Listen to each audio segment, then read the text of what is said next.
안녕하세요. 이세무사님과 함께 읽는 밸런스 북클럽의 라희입니다. 예, 클럽장 정민욱입니다.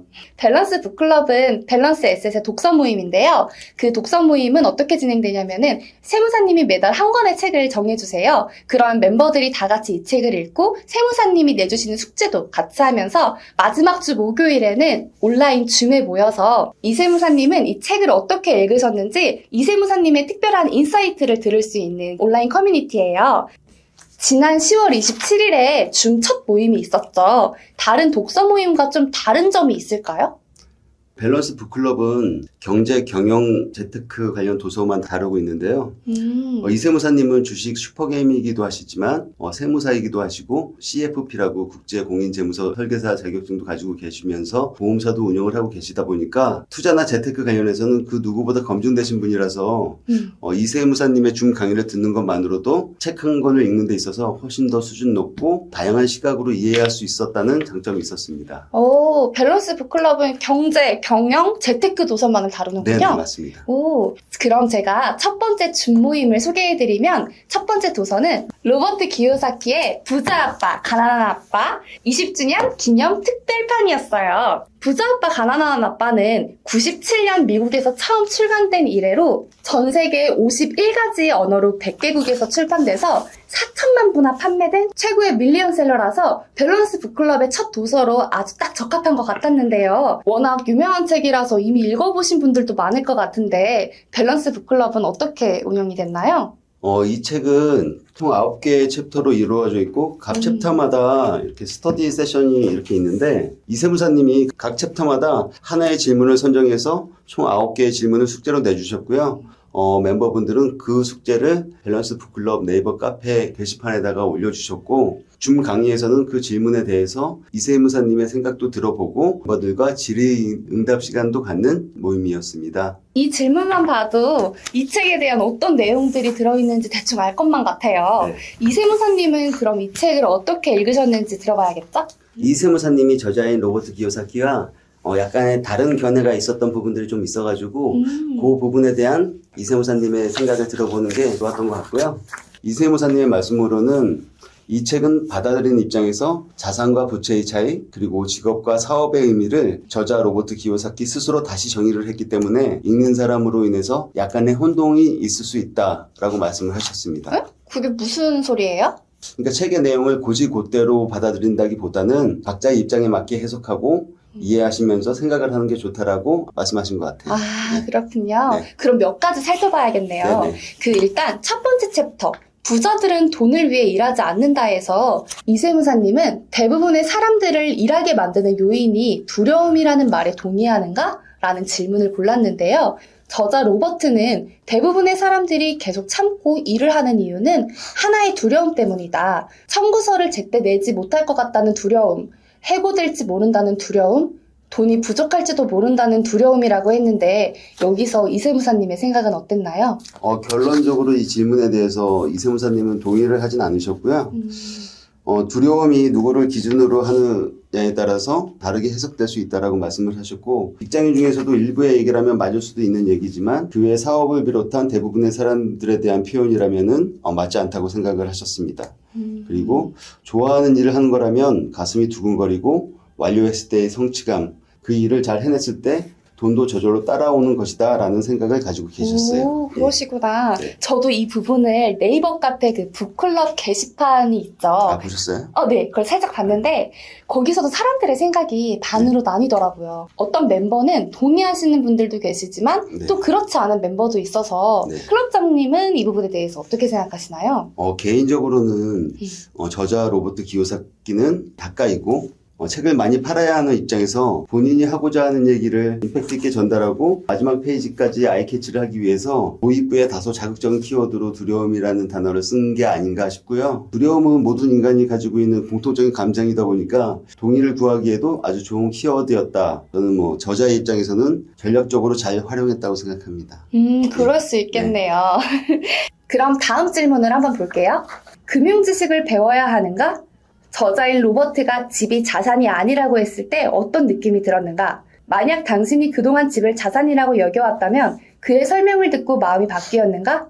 저자인 로버트가 집을 자산이 아닌 부채라고 한 이유는 집을 보유하면서 발생하는 세금, 수리비, 대출이자 같이 비용이 발생하기 때문이라고 했죠. 수익이 나야만 자산이기 때문에 집은 자산이 아니라고 했는데 여기서 이세무사님의 생각은 어떠셨나요? 세무사님은 재테크 관점에서도 그렇고 심리적인 관점에서도 그렇고 집은 한 채 있는 게 좋다라고 입장을 밝히셨고요. 특히 우리나라에서는 집 한 채는 굉장히 좋은 자산이라고 의견을 주셨고요. 재무적 관점으로 봐야 한다고도 덧붙이셨습니다. 예를 들어서 5억에 사서 5억에만 팔아도 성공한 투자이다. 그리고 10억짜리 집을 5억의 빚을 내고 샀다면 10억은 자산, 5억은 부채, 5억은 순자산이 되는 거죠. 그리고 레버리지 역시 이자보다 높은 수익을 추구할 수 있다면 당연히 써도 된다라는 의견을 주셨습니다. 그럼 클럽장님의 생각은 어떠신데요? 저 역시 이세무사님 의견에 100% 동의하고요. 97년도에 미국인 로버트 기요사키와 또 2022년을 살고 있는 한국인 현대인들은 아무래도 입장이 좀 다른 것 같다는 생각을 해서요. 이 부분도 책이 맞다 틀리다가 아니라 각자의 상황에 맞게 해석하고 이해하시면 될 것 같습니다. 그런 것 같아요. 정말 각자의 상황에 맞춰서 책을 읽는 게 참 중요한 것 같습니다. 그리고 또 챕터 5랑 챕터 6는 같은 맥락으로 이해가 되더라고요.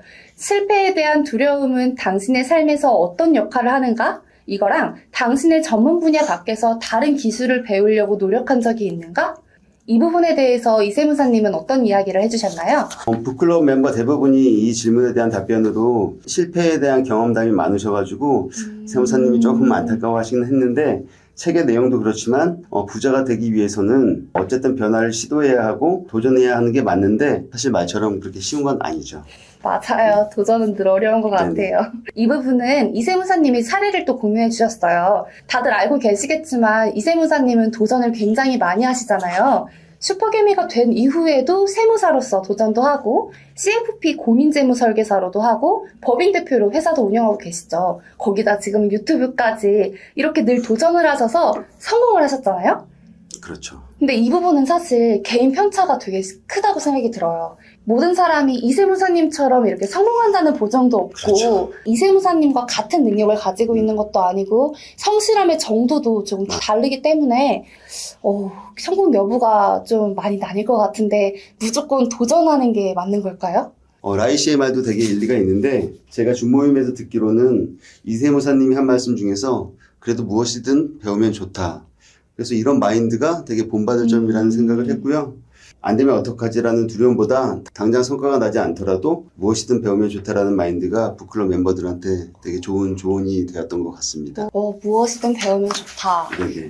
그러면은 클럽장님은 그렇게 무엇인가를 배워서 도전한 경험이 혹시 있으실까요? 방송국에서 광고 기획자로 사회생활을 한 15년 정도 했는데요. 밸런스 투자 아카데미 평생회원으로 주식 투자법을 배워왔고 이세무사님이 하시는 부자학교로 AFPK 공인재무설계사 자격증을 따서 운 좋게 지금은 존경하는 이세무사님과 함께 일하게 됐는데요. 직업을 바꾼 것 자체가 저에게는 큰 도전이었던 것 같습니다. 진짜 직업을 바꾼다는 건 굉장히 큰 도전이었네요. 와, 도전하는 건 진짜 멋진 일 같은데요.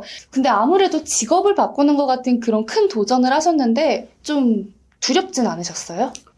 새로운 도전을 한다는 게 당연히 이제 부담감이 있었는데 제가 최고라고 생각하는 주식투자법, 공부법을 소개하고 또 재무설계사로서 재무관리나 보험 컨설팅 이런 일을 하는 것들을 제가 좋아하고 또 이 일을 하면서 좋은 피드백을 받으니까 또 기분도 좋고 또 제가 하는 일이 분명 선한 일이라고 확신하기 때문에 지금은 굉장히 만족하면서 일을 하고 있습니다. 되게 좋은 말인 네. 것 같아요. 일을 좋아하는 일을 하면서 선한 영향력을 끼친다는 거는 네. 굉장히 좋은 일인 것 같습니다. 영향력까지는 아니고요. 네, 좋습니다. 어쨌든. 마지막으로 챕터 9에서는 저자 로버트 기요사키가 부자로 성공하는 삶을 살기 위해 필요한 구체적인 행동 양식 10가지를 독자에게 제시했는데요. 세무사님이 그 10가지 중에 3가지를 골라서 실천하라. 이렇게 말씀을 해주셨어요. 세무사님이 고른 3가지는 무엇이었나요? 로버트 기요사키가 행동 양식으로 제시한 10가지 중에서 대표님은 중요한 것 3가지를 정해주셨는데요. 첫 번째, 새로운 아이디어 찾기. 그리고 두 번째, 당신이 해내고 싶은 일을 해낸 사람을 찾아라. 그리고 세 번째, 행동하는 것은 행동하지 않는 것보다 낫다 였습니다. 저도 이 세 가지를 꼭 한번 실천을 해봐야겠습니다. 이번 북클럽에 참여하지 못하신 분들도 책을 한번 같이 읽어보시고 이 챕터에 대한 질문들에 대해서 생각해보시는 것도 아주 큰 도움이 될 것 같아요. 한 달에 한 권 이세무사님과 함께 읽고 같이 숙제도 하는 밸런스 북클럽에 참여하시고 싶으신 분들은 이 영상의 고정 댓글에 링크가 달려있어요. 거기다가 자유롭게 작성해주시면 이세무사님과 함께하는 밸런스 북클럽에 참여하실 수 있습니다. 그런데 여기서 비용이 중요하죠. 밸런스 북클럽의 비용은 어떻게 되나요? 참가비는 무료고요. 밸런스 아카데미 네이버 카페 북클럽 게시판을 통해서도 참고하실 수 있습니다. 그런데 북클럽뿐만 아니라 강연회나 부자학교 이런 콘텐츠들이 되게 많잖아요. 네네. 그럼 대표님은 왜 다 무료로 하는 거죠? 북클럽이나 부자학교 강연회 등을 무료로 하는 이유는 이세무사님의 비전과 우리 회사 직원들의 비전 때문인데요. 우리 회사의 비전은 밸런스 금융그룹을 상장시키는 게 목표고 그 상장 회사가 갖는 이미지는 똑똑하고 행복한 부자들의 공동체입니다. 밸런스를 만난 모든 분들을 행복한 부자로 만들고 우리 회사도 대한민국 1등 기업으로 성장하기 위한 기업 캠페인이라고 보시면 됩니다. 와, 행복한 부자가 있는 밸런스 에셋. 와, 정말 말만 들어도 너무 네. 좋네요. 그러면은 밸런스 북클럽 멤버들은 더 책도 열심히 읽고 숙제도 더 열심히 해야겠네요? 맞습니다. 네, 좋습니다. 이상으로 밸런스 북클럽의 10월의 도서 부자 아빠 가난한 아빠의 준모임 후기를 마치겠습니다. 감사합니다. 감사합니다.